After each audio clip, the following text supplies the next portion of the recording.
नमस्कार विद्यार्थी मित्रांनो, MPSC बाय दीपक या यूट्यूब चॅनलवर तुमचं सर्वांचं स्वागत आहे. तर विद्यार्थी मित्रांनो, आजच्या सेशनमध्ये आपण ग्रुप सी 2024 मॅथ्स सोल्युशन घेणार आहोत. जे परीक्षेला मॅथ्सचे एक्झाम्पल आले ते अतिशय सोप्या पद्धतीने आणि ट्रिकनुसार आपल्या चॅनलवरती आपण घेणार आहोत. चला तर आता पहिला प्रश्न काय बघा. एका 30 सेमी त्रिज्येचा भरीव घन गोल वितळून त्यापासून 10 सेमी त्रिज्या व 4 सेमी उंची असणाऱ्या भरीव वृत्तचिती तयार केला तर किती वृत्तचिती तयार होतील असं आपल्याला विचारलेलं आहे. आता याच्यामध्ये बघा काय आहे, आपल्याला गोलाचं घनफळ आणि वृत्तचितीचे घनफळ आपल्याला माहीत पाहिजे. तर गोलाचं घनफळ काय 4/3 πr² बरोबर. आणि त्याच्यापासून आपल्याला काय वृत्तचिती तयार करायचे म्हणजे डिवाईडमध्ये काय येणार वृत्तचितीचे घनफळ काय πr²h. आता याच्यामध्ये बघा पाय आणि पाय कॉमन आहे. आता r² आरचा क्यूब आणि आरचा स्क्वेअर कॅन्सल होणार का नाही होणार, कारण दोघांची त्रिज्या वेगळी दिलेली आहे आपल्याला बरोबर. दोघांची त्रिज्या वेगळी, ती एकाची 30 सेमी दिलेली आहे, एकाची 10 सेमी दिलेली आहे बरोबर. आता या सूत्रामध्ये आपल्याला किमती काय करायच्या पुटअप करायच्यात. आता बघा 4/3 गुणुले काय आरचा क्यूब म्हणजे काय 30 × 30 × 30 बरोबर. डिवायडेड बाय काय करायचं आरचा स्क्वेअर इंटू एच. आता इथं आपल्याला वृत्तची त्रिज्या किती दिलेली आहे 10 सेमी म्हणजे 10 × एच. काय एच म्हणजे उंची किती दिलेली आहे 4 सेमी बरोबर. आता इथं बघा 10 × 10 10 × 30 10 × 10 10 × 30 वरती गेलं 3 × 3 × 30. आता याच्यामध्ये बघा हे 3 आणि हे 3 कॅन्सल झालं बरोबर. हे खाली 4 आणि हे 4 कॅन्सल झालं, राहिलं किती 3 × 30 म्हणजे 30 त्रिक 90. म्हणजे आपल्याला काय वृत्तचिती किती तयार होतील एकूण 90. ऑप्शन क्रमांक 3. विद्यार्थी मित्रांनो, अशा प्रकारे आपण हे एक्झाम्पल सोडवलेलं आहे. आता पुढचा प्रश्न बघा काय. एक रेल्वेगाडी 480 किमी अंतर एक समान वेगाने धावते. रेल्वेगाडीचा वेग 8 किमी ताशी कमी असल्यास तेच अंतर पूर्ण करण्यास तिला 3 तास जास्त वेळ लागतो, तर रेल्वेगाडीचा मूळ वेग किती. आता विद्यार्थी मित्रांनो काय आपल्याला एक्झाम्पल असे असतात की ते काय आपल्याला जर आपण बाय ऑप्शन गेलो तर ते पटकन आपल्याला इझिली आन्सर येऊ शकतं त्याचं. आता याच्यामध्ये बघा काय आपल्याला मूळ वेग काढायचा आहे. काय काढायचा मूळ वेग. आपल्याला एकूण अंतर दिलेलं आहे किती 480. आता सपोज आपण ॲझ्युम केलं मूळ वेग त्याचा 40 होता, किती 40. मग अंतर किती दिलेलं आपलं टोटल 480 डिवायडेड बाय काय करायचं ताशी वेग डिवायडेड बाय 40 करायचं. मग हे 0 आणि हे 0 कॅन्सल गेले. 4 × 1 = 4 4 × 2 = 8 म्हणजे किती तास लागले 12 तास लागले बरोबर. आता याच्यामध्ये काय पुढं बघा वेग कितीने कमी करायचा 8ने कमी करायचा आहे. ताशी 8 किमी आपण किती घेतला होता मूळ 40 आपण ॲझ्युम केला होता. तर 8 कमी केलं 40मधून किती 32 आणि अंतर तेच आहे बरोबर. मग आता इथं बघा 16 × 2 = 32 16 × 3 = 48 म्हणजे वरी 30 राहतं आहे, खाली 2 30/2 तर किती येते 15 बरोबर. मग आता 440 जर गेलो तर आपल्याला 12 तास लागतात आणि 32ने गेलो तर 15 तास. यांच्यात फरक किती 3चा आहे का फरक तर आहे. तर आपल्याला जास्त वेळ किती 3 तास लागतो म्हणजे आपलं ऑप्शन क्रमांक 1 हे बरोबर आन्सर असणार आहे. ताशी 40 किलोमीटर या वेगाने ती रेल्वेगाडी जाते. तर अशा प्रकारे विद्यार्थी मित्रांनो हे एक्झाम्पल आपण सोप्या पद्धतीने सोडवलं. आता पुढचं बघा प्रश्न काय. दिलेल्या आकृतीत आयताची परिमिती आपल्याला विचारली. आता परिमिती म्हणजे तुम्हाला ते पहिल्यांदा माहीत पाहिजे. परिमिती म्हणजे काय असते रे. परिमिती म्हणजे सर्व बाजूंची बेरीज. काय असते सर्व बाजूंची आपण बेरीज करतो बरोबर. सर्व बाजूंची बेरीज. आता याच्यामध्ये बघा या आकृतीत या डायग्राममध्ये आता हे थोडं झूम आउट करतो मला झूम इन करतो म्हणजे काय. आता हे बघा याच्यामध्ये ही बाजू किती दिलेली आहे 9 बरोबर. मग आपण पहिल्यांदा 9 घेऊ. 9 अधिक दुसरी किती 5. आता इथं ही 2 आहे बरोबर. ही आडव्या साईडला हे 2 आहे. मग इथं किती असणार आहे 2च आहे बरोबर. सेम आहे म्हणजे 2 अधिक 2 बरोबर. आता इथं खाली किती आहे बघा. ही खाली किती जाणार आहे खाली इथं बघा हे 2 आहे हे 2 आणि हे पण 2 असणार आहे बरोबर. आता हे आडवं 7 आहे +2 अधिक 7 बरोबर. आता हे खाली बघा किती आहे हे टोटल 9 आहे आणि इथून हे 2 आणि हे 2 4 9 4 गेले तर इथं हे किती येणार 5 आपल्याला म्हणजे कोणती हे 5 येणार बरोबर. +5 करायचं त्याच्यामध्ये किती करायचं +5. आता हे खाली बघा किती आहे. आता याच्यामध्ये हे लक्ष दिलं तर बघा हे टोटल 5 आहे बरोबर. इथली 5 आहे बरोबर आणि इथून इथपर्यंत 2 आहे. मग इथून ही किती असणार आहे 3 बरोबर. 5मधून 2 गेले तर 3 राहते आणि हे 7 इकडून इथं 7 इथपर्यंत 7 आहे. म्हणजे 7 आणि 3 किती टोटल 10 असणार आहे बरोबर. मग आता ह्यांची बेरीज केली तर बघा 10 आणि 5 15 15 आणि 7 22 22 आणि 2 24 आणि 2 26, 2 28. 28 आणि हे 9 आणि 5 14. 28 आणि 14 किती? 28 आणि 14. 8 आणि 4 12, 2 हातचे आले 1, 2 आणि 2 4, 42. म्हणजे त्याची परिमिती किती? 42 आलेली पाहिजे. किती? 42. म्हणजे ऑप्शन क्रमांक किती बघा? ऑप्शन क्रमांक आपलं 1 नंबर आन्सर असणार आहे. 1 नंबर आन्सर. आता पुढचा प्रश्न बघा याच्यामध्येच. वाऱ्यामुळे 21 मीटर उंच वृक्ष त्याच्या बुंद्यापासून x मीटर अंतरावरून अशा प्रकारे तुटतो की त्याचे टोक जमिनीसोबत झाडापासून 7 × √3 मीटर अंतरावर टेकल्यामुळे जमिनीसोबत एक विशिष्ट कोन बनवतो. तर झाडाची उंची काढा. आपल्याला काय काढायची? उंची काढायची. आता याच्यामध्ये एक मित्रांनो लक्षात दिलं तर काय आपल्याला एक थेरम माहीत पाहिजे. कुठला? पायथागोरसचा थेरम. काय? पाय कर्णवर्ग बरोबर पायावर्ग अधिक उंची वर्ग. आता याच्यामध्ये बघा हे टोटल एक झाड आहे. सपोज एक झाड आहे. ह्याच्यामध्ये काय आपल्याला 21 मीटर उंच आहे. टोटल झाडाची उंची किती दिलेली आपल्याला? तर 21 मीटर बरोबर. आणि ते x या बुंद्यापासून म्हणजे त्या बुंद्याची आपल्याला किती दिलेलं आहे? लांबी x दिलेली बरोबर. x या बुंद्यापासून असं तुटलं आहे खाली आणि खाली जमिनीवर पडलं आहे. म्हणजे आता टोटल 21 आहे आणि बुंद्यापासून म्हणजे तुटलं आहे तर त्याची कर्ण किती झाला मग? 21 + x बरोबर. 21 + x इथं मायनस आहे. आणि खाली आपल्याला किती दिलेलं आहे? खाली झाडावर कोसळल्यानंतर किती टेकलं? किती? 7 × √3ला टेकले. 7 × √3 मला टेकले म्हणजे त्याचा पाया झाला 7 × √3. आता काय आपल्याला फॉर्म्युला कुठला आहे? कर्णवर्ग बरोबर पायावर्ग अधिक उंची वर्ग. म्हणजे कर्णवर्ग काय आपल्याला 21 - xचा स्क्वेअर करायचा. 21 - xचा स्क्वेअर. एक्सचा स्क्वेअर म्हणजे ब्रॅकेटचा स्क्वेअर आहे. ते फक्त एक्सचा नाही, ब्रॅकेटचा. कर्णवर्ग बरोबर पाया किती दिला आहे? 7 × √3 चा स्क्वेअर. परत काय पुढं काय? कर्णवर्ग पायावर्ग अधिक उंची किती आहे याच्यामध्ये? उंची दिलेली आहे आपल्याला x बरोबर. आपण उंची x घेतली होती मग xचा स्क्वेअर बरोबर. आता याच्यामध्ये बघा एक आपण लक्षात दिलं तर इथं कुठला फॉर्म्युला पुटअप करायचा बघा? a - bचा स्क्वेअर. फक्त याला 21 + xचा स्क्वेअर म्हणजे a - bचा स्क्वेअर फॉर्म्युला इथं याच्यामध्ये हे पुटअप करायचं आहे. मग याचा फॉर्म्युला काय रे? इथं लिहून देतो तुम्हाला. a² - 2ab अधिक bचा वर्ग बरोबर. फक्त 21 + xचा स्क्वेअर याचा फॉर्म्युला. या फॉर्म्युलामध्ये आपल्याला हे पुटअप करायचं. आता एचा स्क्वेअर म्हणजे काय? 21चा स्क्वेअर किती? 441 वजा 2ab. ए म्हणजे काय? 21 आहे. बी म्हणजे काय? x आहे. मग 2 × 21 × x किती येतं? 42x बरोबर. 21 2 42 असते. प्लस बीचा स्क्वेअर म्हणजे काय? xचा स्क्वेअर. आता = पुढं काय बघा? पुढं आपल्याला काय? 7 × √3चा स्क्वेअर. आता 7चा वर्ग किती? 49 येते आणि √3चा स्क्वेअर केला तर किती येते? 3 येणार. गुणुले 3 आणि प्लस किती? xचा स्क्वेअर. आता हे बघा हे प्लस xचा स्क्वेअर काय इथं = चिन्हाच्या राईट साईडला आलं तर काय मायनस होणार म्हणजे हे कॅन्सल होतं बरोबर. आता 49 गुणुले 3 जर केलं आपण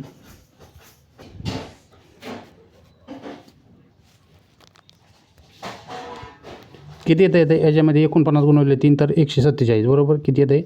147 147. आता हे 42x आहे ते = राईट साईडला गेलं तर प्लस 42x येते बरोबर. आणि हे 147 कुठल्या लेफ्ट साईडला गेलं तर मायनसमध्ये जाते. म्हणजे 441मधून आपण 147 जर मायनस केलं तर किती राहते बघा? 11मधून 7 गेले 4 राहिले बरोबर. इथं 3 आहे मग इथं 13 झाले. 13तनं 4 गेले 9 आणि इथनं 3तनं 1 गेले 2 म्हणजे 294 राहते बरोबर. आता 294 आता हे इरेज करू आपण व्यवस्थित. आता किती? 294 बरोबर आपलं 42x आलं बरोबर. 294 बरोबर 42x. आता हे 42 इकडं डिवाईडमध्ये घालवलं तर बघा इथं 294 भागिले 42 करायचं. 7 किती येतं? 7 × 42 7 × 28 आणि 1 राहते म्हणजे 7 2 14. इथे 6 1 7 6 7 42 म्हणजे एक्सची किंमत किती आलेली? आपली 7 आली बरोबर. आपल्याला विचारलं आहे काय आता बघा? तर आपल्याला झाडाची एक्सची उंची काढायची म्हणजे किती आली? 7 मीटर. तर ऑप्शन क्रमांक किती आला? ऑप्शन क्रमांक 3 हे आपलं बरोबर आन्सर असणार आहे. आता पुढचा प्रश्न बघा. एका शिक्षकाचे उत्पन्न आणि खर्च यांचे गुणोत्तर 11:9 आहे. जर त्याने वार्षिक 36,000 रुपयाची बचत केली तर त्याचे मासिक उत्पन्न किती? आता याच्यामध्ये बघा हे खालच्या बाजूला सोडू आपण एक पेजवर. त्याचं उत्पन्न किती? 11x आणि खर्च किती? 9x बरोबर. उत्पन्न 11x आहे आणि खर्च 9x आहे. याच्यामध्ये आपल्याला बचत समजते किती 2x बरोबर. 2x आपल्याला किंमत दिली किती 36,000 बरोबर. मग x बरोबर किती येणार आहे, x बरोबर येणार 18,000 बरोबर, 18,000. तर आपल्याला याच्यामध्ये काय विचारले बघा, तर त्याचे मासिक उत्पन्न किती. तर मासिक उत्पन्न आपल्याला विचारले. आता उत्पन्न म्हणजे किती आपलं 11x आहे बरोबर. उत्पन्न किती आपला 11x बरोबर आहे. आपल्याला एक्सची किंमत तर माहीत झाली किती 18,000. मग 11 गुणुले 18,000 डिवायडेड बाय मासिक विचारलं आहे त्यामुळे काय डिवाईड 12 करायचं. मग आता 12 एक 12 राहिले किती 6, 12 पंच 60. आता याच्यामध्येच बघा इथं किती राहिले मग 15,000 बरोबर. 11 गुणुले 15,000 केलं तर 15 गुणुले 11 15 एक 15 अच्छा एक 15 एक 15 आणि एक 16 आणि वरचे 3 शून्य म्हणजे वरचे हे 2 शून्य बरोबर. म्हणजे 16,500 किती किंमत आली आपली 16,500 बरोबर. इथं 1500 येत आहे, ही एक्स्ट्रा एक झाले. म्हणजे आपण इथं 12 ने 12 एक 12 राहिले 6 आणि हे शून्य वरती घेतला तर 12 पंच 60 म्हणजे वरी 1500 येते. म्हणजे आपली टोटल आन्सर किती आलं आहे फायनल तर 16,500 बरोबर. 16,500 आहे का 16,500 तर आहे. ऑप्शन क्रमांक किती 4 हे आपलं बरोबर आन्सर असणार आहे. आता खालचा प्रश्न बघा 86 नंबरचा. 86 नंबरचा प्रश्न बघा काय, एका वर्गात 40% मुलांनी शिष्यवृत्ती मिळवली किती. आता सपोज आपण 100% होते विद्यार्थी, 40% मुलांनी बरोबर, मुलांनी शिष्यवृत्ती मिळाली म्हणजे मुलींनी किती 60% मिळवली असेल बरोबर. जर 50% विद्यार्थ्यांनी शिष्यवृत्ती मिळवली असेल, विद्यार्थी म्हणजे मुलं आणि मुली किती 50% आणि वर्गात मुलींची एकूण टक्केवारी 60% असेल बरोबर. आता मुली 60% म्हणजे उरलेले किती मुले 40%. 40च्या 40 जर केलं आपण तर किती राहते बघा, हे शून्य आणि हे शून्य कॅन्सल, हे शून्य शून्य 4 आणि 4 16 16. आता एकूण 50%मध्ये 16 काय मुलं आहेत. मग मुली किती असणार 16तनं 10तनं 6 गेले 4 आणि 4तनं गेले 3 34 बरोबर. मग आता पुढं फायनल काय तर आपल्याला शिष्यवृत्ती मिळाल्या मुलींची टक्केवारी आपल्याला विचारली. आता शिष्यवृत्ती मिळाल्या मुलींची टक्केवारी आता एकूण आपल्याला 34 आलेले बरोबर. तर एक्सच्या किती टक्के म्हणजे 34 आपल्याला विचारायचं. आता किती काढायचं आपल्याला, एक्सच्या किती टक्के काढल्यावर 34 येते बरोबर. एक्सच्या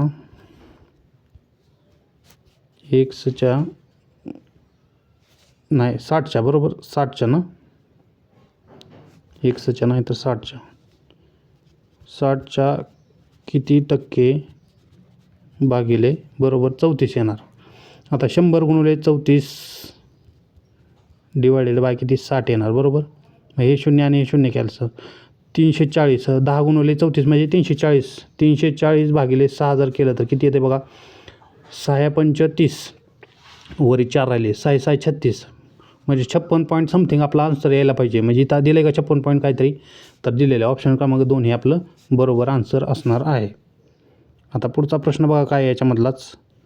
आता हे व्यवस्थित इरेज करू आपण सगळं. पुढचा प्रश्न काय याच्यामध्ये, एका वर्गामध्ये विद्यार्थ्यांनी मिळवलेल्या मार्कांची सरासरी किती 13 दिलेली आपल्याला किती 13. सरासरी किती दिलेले 13 विद्यार्थ्यांनी मिळवलेले बरोबर. जर विद्यार्थी आपल्याला किती माहीत आहेत का नाहीत माहिती. त्याच्यामधले मुलं माहीत आहेत किती आहेत 25 आहेत आणि मुली माहीत आहेत का तर 25 मुलांनी मिळवलेल्या मार्कांची सरासरी 10 असून मुलींनी मिळवलेल्या मार्कांची सरासरी 18 असेल तर वर्गातील मुलींची संख्या. आता मुली माहीत आहेत का आपल्याला किती येत्या, मुली माहीत नाहीत मग आपण एक्स म्हणायचं किती एक्स गुणवले त्यांची सरासरी आपल्याला टोटल किती दिलेले विद्यार्थ्यांची 13 दिलेले बरोबर. मग बरोबर पुढं बघा आपल्याला 25 मुलांची सरासरी किती दिलेली इथं 25ची 10 दिलेली बरोबर. मग 25 गुणुले 10 प्लस आता मुलींची सरासरी किती 18 गुणुले मुली किती आपण एक्स धरले होते 18x बरोबर. मग आता इथं हे गुणाकार करा 25 गुणुले 13 किती येतं आहे 25 10 250 आणि पुढचं 25 एक 75 म्हणजे किती येतं आहे 250 आणि 75 325 अधिक ही किती 13x बरोबर 250 प्लस 18x बरोबर.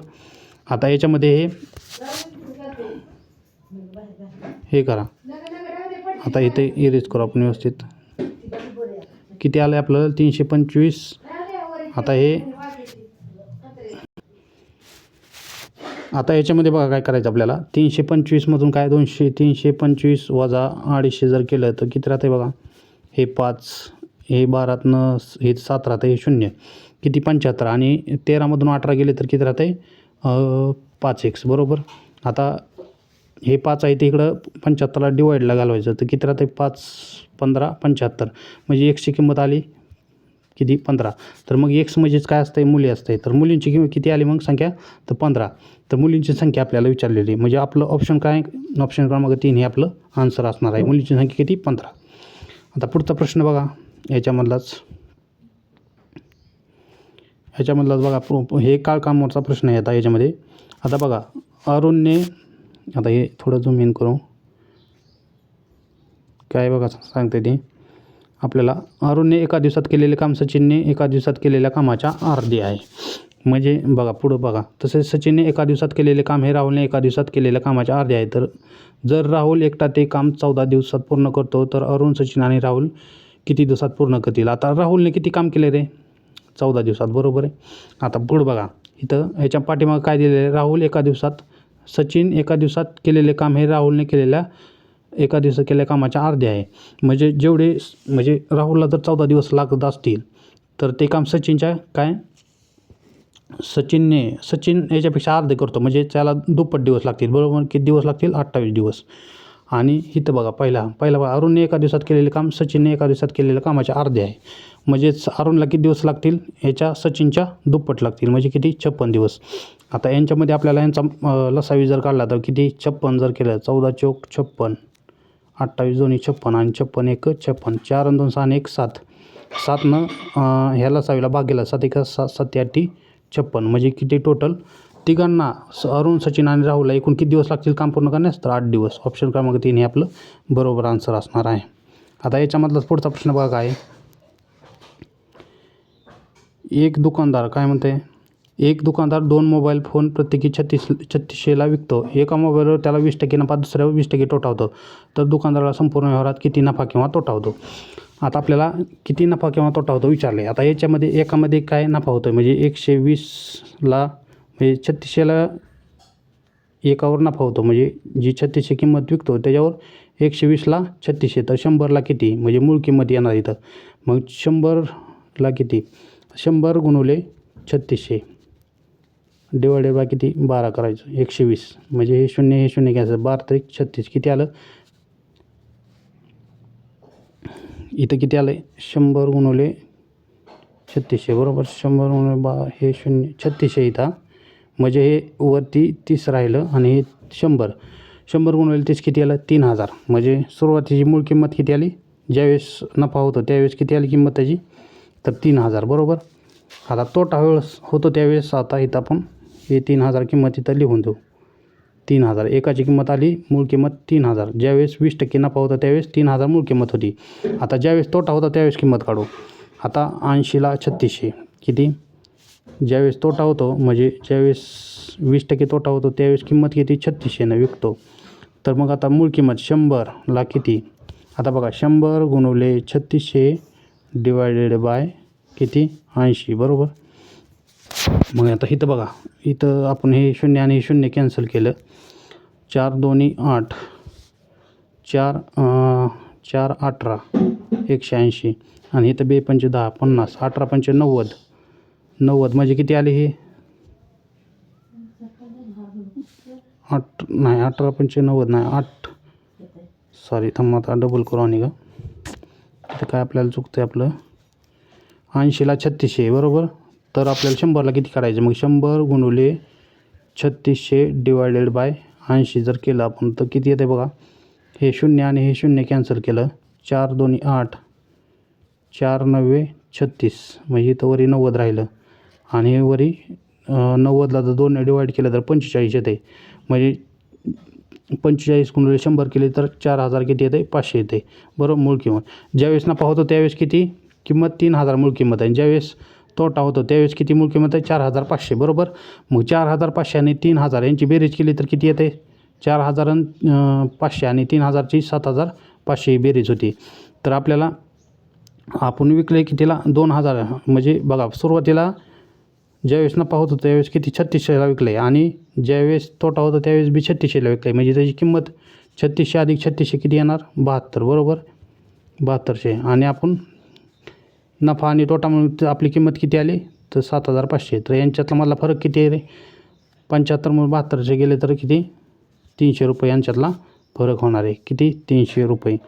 आता याच्यामध्ये बघा काय आन्सर येणार आहे मग 300 रुपये आपलं आन्सर असणार आहे. 300 रुपये काय होणार आहे त्याला तोटाच होणार आहे. म्हणजे 89चं आपलं आन्सर काय असणार आहे ऑप्शन क्रमांक 1 हे आपलं आन्सर असणार आहे. आता पुढचा प्रश्न बघा 14 ऑगस्ट 1936ला आठवड्यातील कोणता वार होता. आता याच्यामध्ये तुम्हाला काय जे कोड होते याच्यामध्ये आपल्याला ट्रिक्सने सोडायचं म्हटलं जे कोड होते त्यामध्ये ते कोड आपल्याला माहीत पाहिजे. किती आता याच्यामध्ये बघा आपल्याला कोड माहीत पाहिजे. पहिला किती डेट 14 ऑगस्ट आहे बरोबर. मग 14 घ्या पहिल्यांदा 14 ऑगस्ट प्लस 1947 ऑगस्टचा किती कोड आहे रे 3 बरोबर. पुढं काय 1947 पुढं वर्ष किती 47 date month year leap year. आता 47मध्ये किती लीप इयर आहेत लीप इयर किती आहेत 300ला. आता याच्यामध्ये बघा सेंचुरी कोड जर काढायचं म्हटलं तर आपल्याला हे 1947 आहे बरोबर 1947. 1900मध्ये 1600 अधिक 300 बरोबर 1600 अधिक 300 1600ला 400 भाग जातो आहे म्हणजे याचं काय नाही. आता राहिलं किती वरी 300 300चा कोड किती सेंचुरी कोड आहे 0चा 6 आहे 100 200 300 0 300चा किती 0 आहे म्हणजे तर आपल्याला 0च घ्यायचं सेंचुरी कोड. आणि प्लस पुढं काय बघा लीप इयर किती आहे त्याच्यामध्ये तर लीप इयर आहेत आपले 11 बरोबर. डिवायडेड काय करायचं आपण 7 करायचं. आता बघा किती 14 अधिक 47 अधिक 11 अधिक 3 किती 3 7 आणि 3 10 एक 7 आणि 3 10 14 15ला 5 हात चालू 1 4 आणि 2 6 आणि 1 7 बरोबर 7 म्हणजे किती आले 75. यांची बेरीज येते किती 75. यांची बेरीज किती आली 75 डिवायडेड बाय 7 केलं 7 10 70 म्हणजे राहतं किती बाकी 5ला कोणता वार असणार आहे तर आपला गुरुवार असणार आहे. म्हणजे जे आपण रविवारला 1 पकडतो मग सोमवारला 2 मंगळवार 3 आलं तर मंगळवार 4 आलं तर 4 नंबरला बुधवार 5 नंबरला गुरुवार म्हणजे आपलं बाकी किती राहिले 5 नंबर. म्हणजे आपलं उत्तर काय यायला पाहिजे तर गुरुवार आहे का ऑप्शनमध्ये गुरुवार तर आहे ऑप्शनमध्ये गुरुवार. किती ऑप्शन क्रमांक 3 हे आपलं बरोबर आन्सर असणार आहे ऑप्शन क्रमांक 3 गुरुवार. आता पुढचा बघा 91 नंबरचा प्रश्न. आता याच्यामध्ये आपल्याला सर्कल दिला आहे आणि एक क्वेश्चन मार्क दिला आहे तर त्याच्यामध्ये आपल्याला काय आन्सर येईल ते सांगायचं आहे. आता याच्यामध्ये बघा त्या सर्कलमध्ये सुरुवातीचा जो आतमधला सर्कल आहे त्यांची तर बेरीज केली बघा याच्यामध्ये. आता हे पहिल्यांदा इरेज करू आपण. जो सुरुवातीचा सर्कल आहे कुठला एकदम आतला त्याच्यामध्ये काय आहे बघा 18 17 20 आणि 15 बरोबर. आता ह्यांची बेरीज करा 8 आणि 7 15 आणि 5 20 20ला 0 हाच्याले 2 2 4 6 आणि 1 7 यांची बेरीज किती आली 70. ती त्यांना काय छोट्या सर्कलमध्ये घेतली. आता शेवट तसंच बाहेरच्या सर्कलमध्ये किती बघा 19 13 16 9 6 15 15 आणि 3 18 बरोबर. हे 18ला 8 हात चालू 1 2 3 4 48. मग 70मधून किती 70 येण्यासाठी आपण 48मध्ये किती मिसळले पाहिजे तर ऑप्शनमध्ये बघा किती दिलेत आपल्याला ऑप्शनमध्ये 22मध्ये 48मध्ये जर आपण 22 ॲड केलं तर किती 8 आणि 2 10 0 हात चालू 4 आणि 2 1 6 70 आलं का 70 म्हणजे ऑप्शन क्रमांक 4 हे आपलं बरोबर आन्सर असणार आहे. आता पुढचा प्रश्न बघा खाली. आता काय म्हणतं इथं रिंकूच्या घड्याळ सकाळचे 9 वाजलेत बरोबर.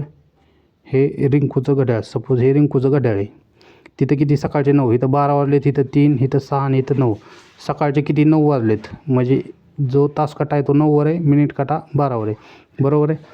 जर तास काटा पश्चिमेकडे आता तास काटा पश्चिम दिशा आहे तर मिनिट काटा त्यावेळी कोणत्या दिशेला आहे तास काटा पश्चिम दिशेला तर मिनिट काटा कुठला उत्तर दिशेला असणार आहे. म्हणजे ऑप्शन क्रमांक 3 हे आपलं बरोबर आन्सर असणार आहे. आता याच्यामधले बघा पुढचा प्रश्न काय आहे खालील वर्तुळाले एका कुटुंबाचा विविध बाबींवरील मासिक खर्च दर्शवतो. कुटुंबाचे मासिक उत्पन्न 46,800 आहे, तर कपड्यांपेक्षा अन्नधान्यावरील खर्च कितीने जास्त आहे? आता कपड्यांचा खर्च आपल्याला माहीत पाहिजे किती 76 अंश आहे. आता इथं अंश दिला आहे, त्यामुळे किती आपल्याला एकूण किती आपण 360ला हे करायचे वर्तुळ 360चा बरोबर, कारण अंशात दिलेले आपल्याला किमती. आता 76 कशावरील? कपड्यावरील किंमत. आणि अन्नधान्याची किती रे? 144. म्हणजे 76 आणि 144मध्ये आपल्याला कितीने जास्त म्हणजे फरक विचारलेला आहे बरोबर. मग इकडं डिवाईड केलं, 14मधून 6 गेले किती राहिले रे? 8 राहिले बरोबर. 13तनं 7 गेले, 7 आणि 6 68 आणि हे 0 म्हणजे त्यांचे फरक किती आला आहे? 68 बरोबर. आता याच्यामध्ये बघा पुढं काय आपल्याला दिलं आहे? 360ची किंमत दिलेली आहे. किती दिलेली आहे? 360ची किंमत. फरक किती आला आहे आपला? 68 आला आहे. आता आपल्याला 360ची एकूण किंमत दिलेली आहे. किती दिलेली आहे? 46,800. 360ची किंमत 46,800. 46,800. तर आपल्याला 68ची किंमत काढायची. तर मग इथं काय करायचं आपल्याला? आता बघा इथं 68 गुणवले 46,800 डिवायडेड बाय काय करायचं? 360 बरोबर. 360 हे 0 आणि हे 0 कॅन्सल केलं बघा इथं. 4 9 36 इथं 4 1 4 आणि 4 7 28 वरी 17 आलं.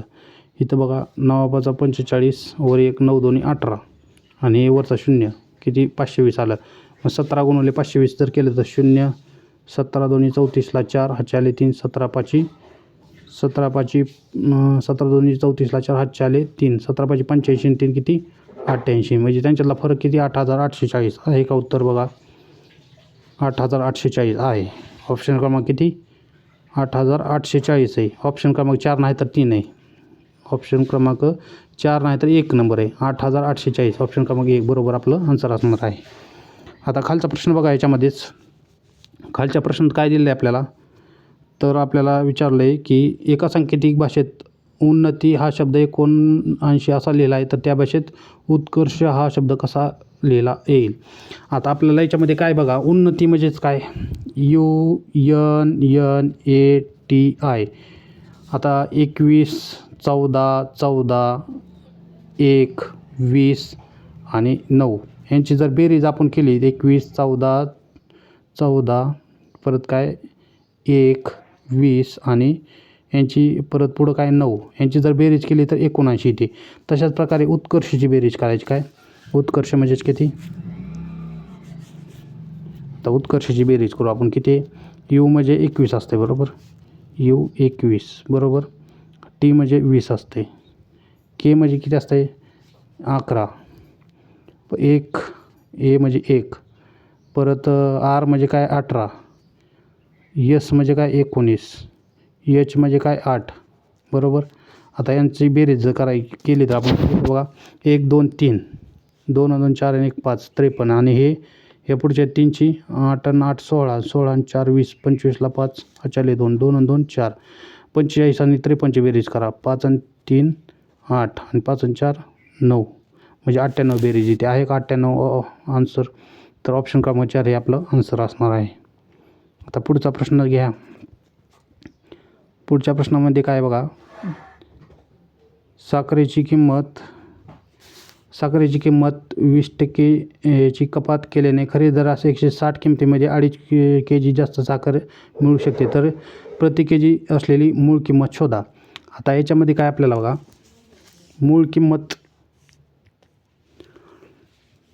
ह्याच्यामध्ये आपण काय केलं, मूळ किंमत काय केली, बाय ऑप्शन जर गेलो आपण तर मूळ किंमत 16 घेतली बरोबर. आता 160 किंमत आहे म्हणजे 160 रुपये किमतीमध्ये सर्व साखरेची किंमत 160 आहे. 16 किंवा घेतली तरी बघा, सपोज आपण बाय ऑप्शन घ्यायचं आपल्याला. 16 1 16 म्हणजे किती? 10 किलो. 160 म्हणजे 10 किलो. 16 घेतली तर किती? 10 किलो साखर येते. आता याच्यामध्ये बघा 20%ची कपात करायची म्हणजे 16 रुपयाच्या किमतीमध्ये 20%ची कपात केली म्हणजे 80/100 केलं तर बघा हे 0 कॅन्सल. 8 1 8 8 2 16 80चे 8 हे किती? 80/100 हे 0 कॅन्सल. 8 10 म्हणजे 2 चौक 8 2 5 10 16 64/5 5 1 5 5 दोन्ही 10 पंचाहत्तर 40 12.8 म्हणजे किती 12.8 किंमत येते. म्हणजे 16मध्ये जर आपण 20% कपात केली तर किती किंमत आहे 12.8. आता एकूण आपल्याला किती 160 रुपयाची घ्यायची बरोबर. मग 160मध्ये त्याची प्रति किलो साखर 12.8 किंमत. आता हे शून्य इथं पॉईंट काढून वर एक शून्य वाढवलं आपण तर इथं बघा कितीनं भाग घालवायचा 4ने भागाला 4 त्रिक 12 4 दोन्ही 8 4 × 16. आता इथं 8 चौक 32 8 45 50/4 जर केले तर किती येते 50/4 50/4 केलं 4 1 4 4 दोन्ही 8 4 25 12.5 येते. म्हणजे बरोबर आहे. ज्यावेळेस आपण सुरुवातीला 16ने घेतली होती त्यावेळेस किती आली ती एकूण 10 किलो साखर आली ती बरोबर आहे. आणि ज्यावेळेस 20% कपात केली तर 12.8 160/12.8 केलं तर आपल्याला किती 12.5 म्हणजे किती एक्स्ट्रा साखर भेटली 20% कपात केल्यामुळे 2.5 kg बरोबर आहे. मग आपल्याला प्रश्नात पण किती 2.5 kg साखर जास्त मिळू शकते. म्हणजे आपलं बाय ऑप्शन गेलं तर उत्तर काय 16 येते. ऑप्शन क्रमांक 4 हे आपलं बरोबर आन्सर असणार आहे. आता याच्यामधला बघा पुढचा प्रश्न काय. आता हे इरेज करू पहिल्यांदा. हे इरेज केलं तर बघा काय याच्यामध्ये हे पूर्ण हे दिलेलं आहे PBCM HLA हे याच्यामध्ये दिलेलं आहे. आता इथं आपल्याला माहीत पाहिजे बघा पीचा नंबर किती असतं रे पीचा नंबर असते 16 बरोबर. P 16 नंबरला E 5 नंबरला I 9 नंबरला D 4 नंबरला. यांची बेरीज केली तर किती येते 9 5 14 14 आणि 4 किती 18 18 2 20 24ला 4 हात चाले 2 2 आणि 1 3 किती येते 34 येते बरोबर. आता तशा प्रकारे बघा MHLA पण 34. आता बीमध्ये कुठले येते BFG बीची किंमत किती बीची 2 FEF 6 Fची 6 जीची किती जीची 7 Nची 14 किती ती बेरीज बघा 6 2 8 8 आणि 7 15 15 आणि 4 19ला 9 4 1 2 आणि 1 3 39 यांची 39 येते बरोबर. GK बघा किती येते GK KG किती येते बघा आता KG बीची 2 यांची 14 Kची JK 11 आणि Fची 6 Gची 7 7 आणि 1 8 8 आणि 4 12 12 आणि 2 14ला 4 हात चाले 1 म्हणजे याची 34 येते बरोबर. म्हणजे सुरुवातीची याची 34 येते याची 34 याची 34 याची 34 म्हणजे ऑप्शन क्रमांक 3 जर आपण पुटअप केलं KGJF तर बरोबर आपल्याला आन्सर येते. मग ऑप्शन क्रमांक 3 हे आपलं आन्सर असणार आहे. या सर्वांची बेरीज 34 यायला पाहिजे उभी बेरीज बरोबर.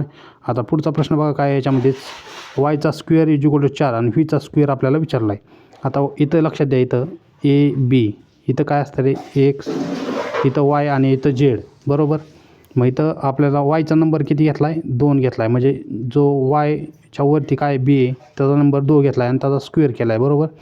तसाच व्हीचा काय आहे ABCD. आता इथं आपण जर ABCD लिहिली आता हे इरेज करू पहिल्यांदा हे आपण व्यवस्थित इरेज करू याला. आता इथं आपण ABCD घेतली पहिल्यांदा बघा ABCD ABCDEFG परत HIJKLM बरोबर. आता इथं उलटं घ्या NOPQRSTU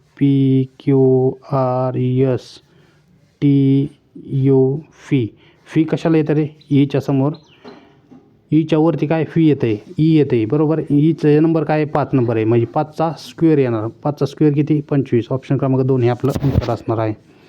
आता याच्यामध्ये पुढचा प्रश्न बघा. पुढचा प्रश्न काय एका वर्गात N हा 5व्या क्रमांकावर आहे किती N हा 5व्या क्रमांकावर आहे म्हणजे Nच्या इकडं लेफ्ट साईडला किती 4 येते. S हा शेवटून 8व्या क्रमांक S हा शेवटून 8व्या क्रमांकावर आहे म्हणजे Sमध्ये उजव्या साईडला किती 7 येते आणि S 8व्या क्रमांकावर आहे. जर T हा N नंतर 6वा कुठला T हा N नंतर 6वा आहे इथं म्हणजे Nच्या पुढं 5 आणि इथं पुढं T 6वा आणि पुढं काय आणि यन आणि यसच्या मध्यभागी आहे. म्हणजे इथं यन आणि यसच्या मध्यभागी बरोबर. म्हणजे इकडं पण किती असणार आहे 5 असणार आहे बरोबर. इथं यन आणि टीच्या मध्ये 5 आहेत, मग इथं पण 5 असणार आहे. तर वर्गात किती विद्यार्थी आहेत आता इथं बघा, हे 5 आणि हे 5 किती 10. हे 1 2 3 हे तिघंजण 10 आणि 3 13, 13 आणि 7 20 आणि हे अधिक सुरुवातीचं 4 किती 24. म्हणजे ऑप्शन क्रमांक 2 हे आपलं बरोबर आन्सर असणार आहे. आता इथं बघा खाली, आता हे पहिल्यांदा इरेज करू आपण. ह्याच्यामध्ये काय आहे बघा, एका पेटीत काही आंबे 12 मुलांनी प्रत्येकी सारखे आंबे वाटले तर 8 आंबे उरतात. त्यावेळेस आंबे जर 14 मुलांनी सारखे वाटले तर 10 आंबे उरतात. तर त्या पेटीत किती आंबे. आता याच्यामध्ये पण मित्रांनो काय करायचं आपल्याला, बाय ऑप्शन जायचे. आता याच्यामध्ये बघा 12 मुलांनी सारखे आंबे वाटलेत. एकूण पेटीत आंबे किती, मग 12 मुलांनी सारखे वाटले 12 सख्ख 72, 12 सख्ख 72 म्हणजे राहिले किती आंबे, तर बाकी किती उरते 8 उरते बरोबर. म्हणजे 8 आंबे उरतात. तसंच 14ने जर आपण डिवाईड केलं तर किती 10 आंबे उरायला पाहिजे. म्हणजे 14 पंच 70 केलं तर किती 10 आंबे उरतात का, तर उरतात. म्हणजे पेटीत आंबे किती असणार 80. आता लास्टचा प्रश्न बघा, शेवटचा प्रश्नामध्ये काय दिलेलं आहे आपल्याला, तर यम आणि यन हे दोघे भाऊ आहेत. कुठला यम आणि यन, यम यन कोण आहेत, भाऊ आहेत. म्हणजे मेल झाले आहेत. मेलला आपण प्लस करतो बरोबर. क्यू आणि आर बहिणी आहेत. क्यू आणि आर ह्या बहिणी आहेत बरोबर. इथं मग याला मायनस करायचं, फिमेल आहेत. तर काय यमचा मुलगा आरचा भाऊ आहे. यमचा मुलगा आरचा भाऊ आहे. यमचा मुलगा कोण, आरचा भाऊ आहे. तर यमचा मुलगा कोण, एक्स आहे. तो कोण आहे, आरचा भाऊ आहे. तर एनचे क्यू बरोबर नाते काय. तर एनचे क्यू बरोबर नाते का, आता क्यू आणि आर हे पण काय एमचेच मुलं आहेत. मग एनचे आपल्याला क्यू बरोबर नाते कोण, एन कोण झाला क्यूचा, एम हा वडील झाला, तर एन कोण काका झाला बरोबर. काका आहे का, ऑप्शन क्रमांक 4 हे आपलं बरोबर आन्सर असणार आहे. तर विद्यार्थी मित्रांनो, अशा प्रकारे आजच्या सेशनमध्ये आपण 2024 ग्रुप सी अतिशय सोप्या पद्धतीने सर्व एक्झाम्पल आपण घेतलेले आहेत. तर तुम्ही जास्तीत जास्त हा व्हिडिओ शेअर करा तुमच्या मित्रांपर्यंत. तर सर्वांना धन्यवाद.